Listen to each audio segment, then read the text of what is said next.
I am Dr. Kumar Abhishek, consultant general and laparoscopic surgeon at Healing Hospital, sector 34 Chandigarh. आज हम बात करेंगे एक बहुत ही कॉमन प्रॉब्लम के बारे में जिसका नाम है फिस्टुला इन एनो या फिर एनल फिस्टुला। ये एक बहुत ही कॉमन प्रॉब्लम है, लेकिन इसको उससे भी ज़्यादा कॉमनली मिसडायग्नोज या फिर अंडर डायग्नोज किया जाता है। इसके क्या कारण होते हैं और इसके क्या ट्रीटमेंट होती है उसके बारे में हम आज डिटेल में बात करेंगे।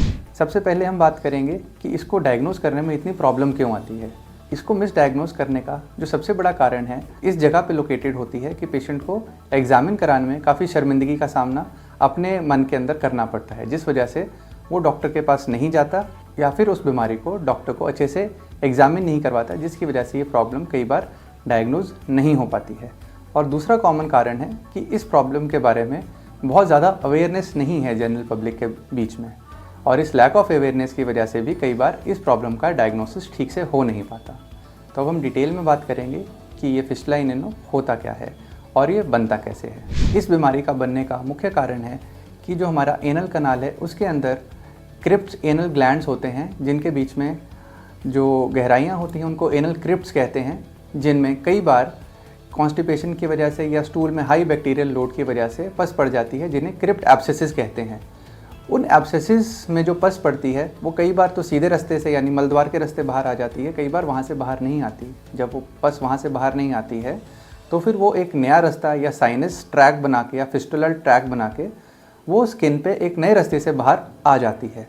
और ये जो नया रास्ता बनता है जो एनल कैविटी या रेक्टम को स्किन से जोड़ता है, उस ट्रैक को फिस्टुला कहते हैं।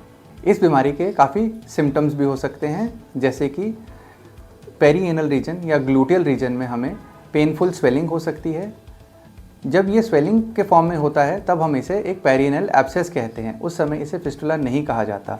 लेकिन कई बार देखा गया है कि पेरीएनल एब्सेस की वजह से फिस्टुला बन जाते हैं या फिर जो पुराने फिस्टुलाज हैं वो पेटेंट हो जाते हैं, यानी हमें पता लग जाता है कि अंडरलाइंग एक फिस्टुला की प्रॉब्लम है जिसकी वजह से अभी ये पेरीएनल एब्सेस बना है।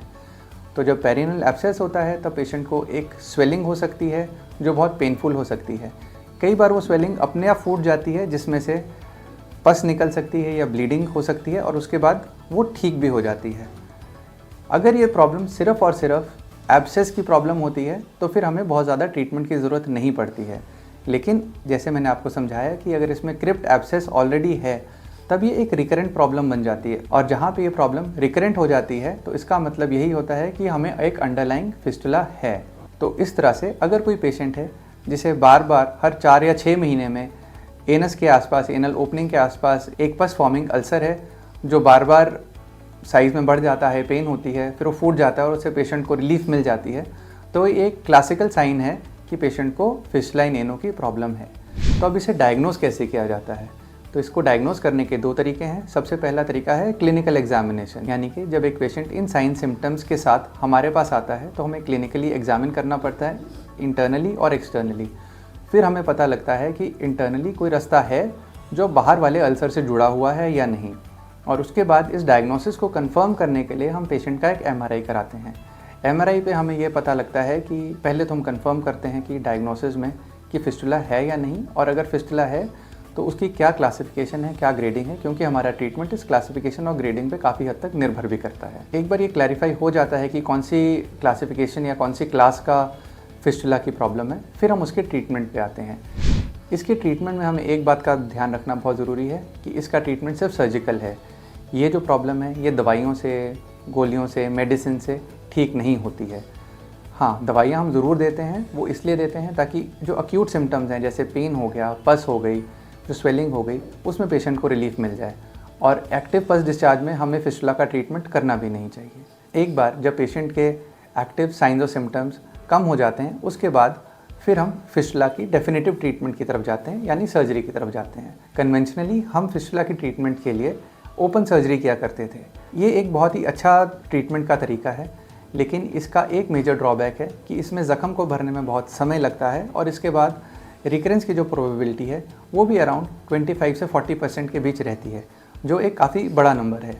तो इसीलिए अब हम नए तरीक़ों की तरफ जा रहे हैं जहाँ पे फिस्टुला की सर्जरी जो है वो इतनी बड़ी नहीं होती है और जो उसके रिज़ल्ट्स हैं वो भी अच्छे होते हैं।